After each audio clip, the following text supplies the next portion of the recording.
ఈరోజు మా style mutton gravy curry ఎలా చేసామో చూపిస్తాను, చూసేయండి. దానికోసం ముందుగా మటన్ తీసుకున్నాము 1/2 kg అండ్ ముందుగానే ఆనియన్ కట్ చేసి పక్కన పెట్టుకున్నాను అండ్ టమాటా కూడా కట్ చేస్తున్నాను. మటన్ అయితే గ్రేవీతో అయితేనే చాలా బాగా తింటారు మా ఇంట్లో వాళ్ళు. సో ఎవ్రీ టైం నేనైతే గ్రేవీతోనే చేస్తాను, ఫ్రై అయితే అస్సలు చేయను మటన్ కర్రీ అయితే.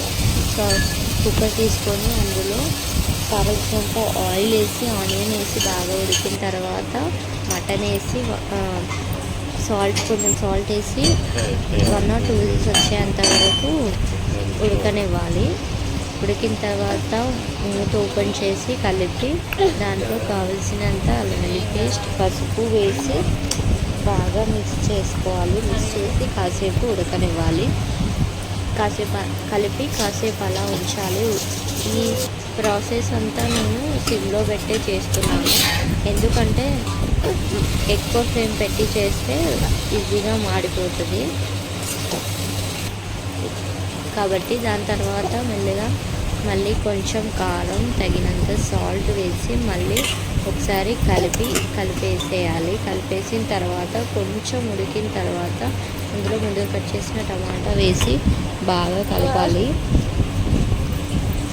2 to 3 minutes టమాటా అంతా వేగిన తర్వాత దాంట్లో మీరు కావలసినంత వాటర్ వేసి మటన్ ఉడకకపోతే ఇంకో విజిల్ పెట్టేయచ్చు. అండ్ గ్రేవీ అని చెప్పాను కదా, ఆ గ్రేవీ మనం అయితే ఈరోజు పెరుగుతో గ్రేవీ యాడ్ చేస్తున్నాము.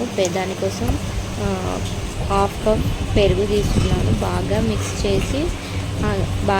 చేయాలి. మిక్స్ చేసి ఆ పెరుగుని కర్రీలో యాడ్ చేయాలి. కర్రీలో యాడ్ చేసి ఉడికిన తర్వాత దాంట్లో గరం మసాలా అండ్ ధనియాల పొడి వేసి బాగా మిక్స్ చేయాలి.